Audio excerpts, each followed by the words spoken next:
Welcome back to my YouTube channel. So students, हमने previous video में अपने chapter 8 body movement के question number first and second पढ़ लिया था और आज की वीडियो हम लोग पढ़ने वाले हैं अपना चैप्टर 8 बॉडी मूवमेंट एक्सरसाइज का क्वेश्चन नंबर 3। ठीक है, यहाँ पर हम लिख देते हैं एक्सरसाइज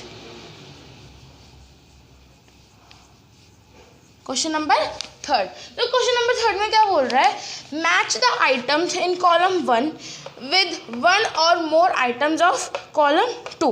कि जो ये है मतलब जो हमारा इसके अंदर हमें इसको मैचिंग करनी है कॉलम 1 को कॉलम 2 से। ठीक, तो हमारा फर्स्ट है अपर जॉ। अपर जॉ किससे मैच होएगा? Have fins on the body, no. Have an outer skeleton, no.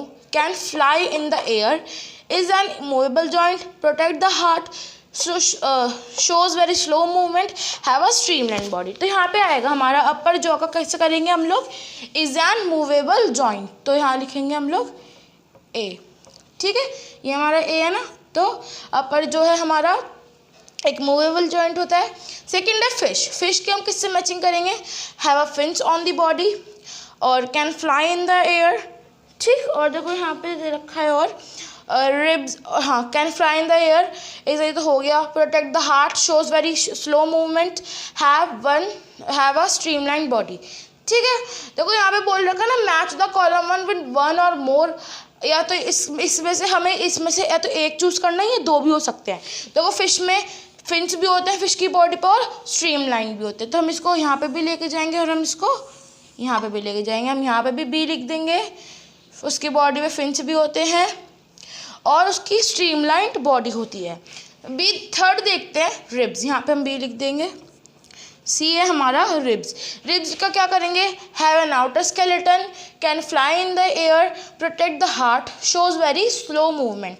तो हम यहाँ लिखेंगे प्रोटेक्ट द हार्ट। जो हमारे रिब्स होते हैं क्या प्रोटेक्ट करते हैं? हमारा हार्ट। तो हम यहाँ इसके आगे लिख देंगे सी। यहाँ देखते हैं डी क्या है, snail. Have an outer skeleton, can fly in the air और शोज वेरी स्लो मूवमेंट। तो ऑब्वियसली स्नेल का यही आएगा, क्योंकि जो हमारा स्नेल होता है वो बहुत स्लो चलता है, बहुत स्लो मूवमेंट करता है। ठीक, इसके बाद है ई है कॉकरोच। कॉकरोच का क्या है? Have an outer skeleton, can fly in the air. तो अब आके देखते हैं इसका हाई करेंगे हम लोग। कॉकरोच एयर में भी फ्लाई कर सकता है ना, देखो यहाँ पे भी दे रखा है, कॉकरोच एयर में भी फ्लाई कर सकता है और उसका आउटर स्केलेटन भी होता है। तो हम यहाँ दोनों में लिख देंगे ई और ई। हमारी फिश और कॉकरोच के हैं दो दो कॉलम। ठीक, और अपर जो है एक मूवेबल जॉइंट है, फिश की फिन्स भी होते हैं, स्ट्रीमलाइन बॉडी भी है, ribs means outer skeleton, snail shows very slow movement, cockroach क्या है? आउटर स्केलेटन और फ्लाई इन द एयर। ठीक है, तो क्वेश्चन स्टूडेंट्स ये था हमारा क्वेश्चन नंबर 3। अब हम चलते हैं अपने क्वेश्चन नंबर 4 पर। तो हमारा देखो फोर्थ क्वेश्चन है, आंसर द फॉलोइंग। और इसका ए पार्ट है, what is a ball and socket joint. Ball and socket joint कौन सा जॉइंट होता है? तो हम लिखेंगे the rounded end of one bone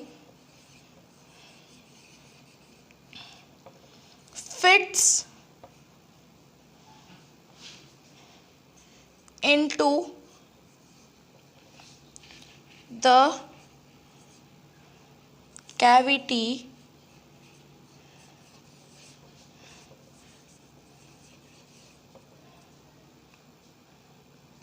hollow space, bracket में लिखेंगे hollow space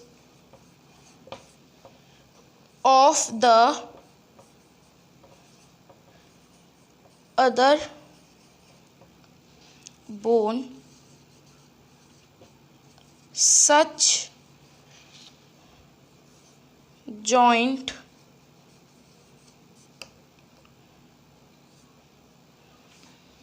allows movement in all directions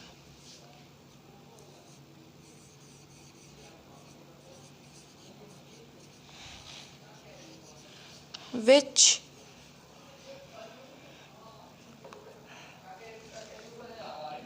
is called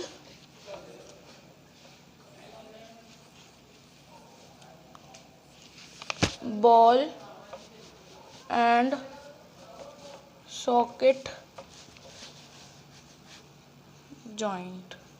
तो देखो ये आंसर क्या बोल रहा है कि the rounded end of one bone, एक बोन का rounded and fits into the cavity hollow space. Cavity means cavity यही नहीं है कि जो हमारी है कैविटी बोलते हैं जो बीच में एक स्पेस हो जाता है, तो सेम वही बोल रहा है कि एक बोन का राउंडेड एंड जो होता है और अगर वो किसी कैविटी या फिर तो खुली हुई स्पेस में फिट हो जाए, ठीक, हॉलो स्पेस मीन्स जिसके अंदर गैप हो बीच में, ऐसी स्पेस के अंदर फिट हो जाए दूसरी बोन के, ठीक है, सच जॉइंट अलाउड। और ऐसा जॉइंट क्या अलाउ करता है, सारी डायरेक्शन में मूवमेंट अलाउ करता है और उस जॉइंट को क्या बोला जाता है, बॉल एंड सॉकेट जॉइंट। मतलब एक राउंड एंडेड किसी कैविटी हॉलो स्पेस में फिक्स हो जाए दूसरी बोन के, उसको क्या बोला जाता है, बॉल एंड सॉकेट जॉइंट, और वो सारी डायरेक्शन में मूवमेंट अलाउ करता है, ठीक है। तो स्टूडेंट्स हमारा क्वेश्चन नंबर 4 का ये था ए पार्ट। अब हम चलते अपने बी और सी पार्ट पर। स्टूडेंट्स ये हमारा क्वेश्चन नंबर 4 का बी एंड सी पार्ट। तो देखो बी पार्ट में क्या बोल रहा है, which of the skull bones are movable, lower jaw. तो देखो क्या बोल रहा है कि जो हमारी स्कल क्या होता है, हमारा बेसिकली स्कल ये होता है, ये वाला पार्ट जो हमारी स्कल बोन होती है, अगर हम अपनी मसल हटा देंगे तो हमारे ये स्कल का स्केलेटन दिखेगा, ठीक, मतलब हमारा फेस का स्केलेटन दिखेगा, उसे क्या बोला जाता है, स्कल बोला जाता है। पूरा यहाँ से लेके यहाँ तक क्या होता है, स्कल होता है। तो ये क्या बोल रहा है कि हमारा जो स्कल बोन्स है उसका कौन सा पार्ट मूवेबल है, कौन सी बोन मूवेबल है, तो हम इसका आंसर लिखेंगे लोअर जो। तो अब देखो तो ये हमारा स्कल है, कोई सी मूवेबल नहीं है, ठीक। जो हमारी ये लोअर जो है, ये वाली जो है ये वाली, हम इसको देखो ये अटैच है इसके साथ, तो ये तो हिलेगी नहीं। अगर हम इसे मूव करें तो अगर ये मूव हो सकती है, ठीक, तो इसका आंसर होगा लोअर जो। सी देखते हैं, why can our elbow not move backwards, कि जो हमारी एल्बो है वो बैकवर्ड क्यों नहीं जाती, वो आगे आ जाती तो वो बैकवर्ड पीछे की साइड क्यों नहीं जाती। आंसर देखते हैं, our elbow can not move backward, जो हमारी एल्बो है वो बैकवर्ड इसलिए नहीं जाती, because it has hinge joint, क्योंकि बिकॉज इसलिए क्योंकि इसके जो हमारी जो एल्बो होती है वो कौन से जॉइंट से बनी होती है, हिंज जॉइंट। पढ़ा था ना कि जो एक ही डायरेक्शन में जाता है दूसरी डायरेक्शन में नहीं जाता। Which only allow back and fourth movement means hinge joint क्या अलाउ करता है, सिर्फ back and fourth movement, back and आधा मूवमेंट अलाउ करता है, ठीक। तो आंसर क्या है कि जो एल्बो है इसलिए नहीं बैकवर्ड जाती क्योंकि वो हिंज जॉइंट से, मतलब उसको जॉइंट होता है हिंज जॉइंट कहलाता है और वो सिर्फ आधा मूवमेंट ही करता है, ठीक। इसका है आंसर लोअर जो। तो स्टूडेंट्स हमारा चैप्टर हो चुका है फिनिश। क्वेश्चन नंबर 4 का हमने सारे पार्ट्स कर लिए, थर्ड भी हो गया, फर्स्ट सेकंड भी हो गया, फर्स्ट भी हो गया और चैप्टर हमारा फिनिश हो चुका है। हमने एक्सप्लेनेशन भी कर लिया पूरा अच्छे से। तो स्टूडेंट्स आई होप आपको आज की वीडियो अच्छी लगी तो लाइक करना, शेयर करना, और अगर कोई डाउट हो तो मुझसे कमेंट सेक्शन में पूछ सकते हो। मिलते हैं नेक्स्ट वीडियो में नेक्स्ट चैप्टर के साथ, तब तक के लिए बाय, थैंक्स फॉर वॉचिंग।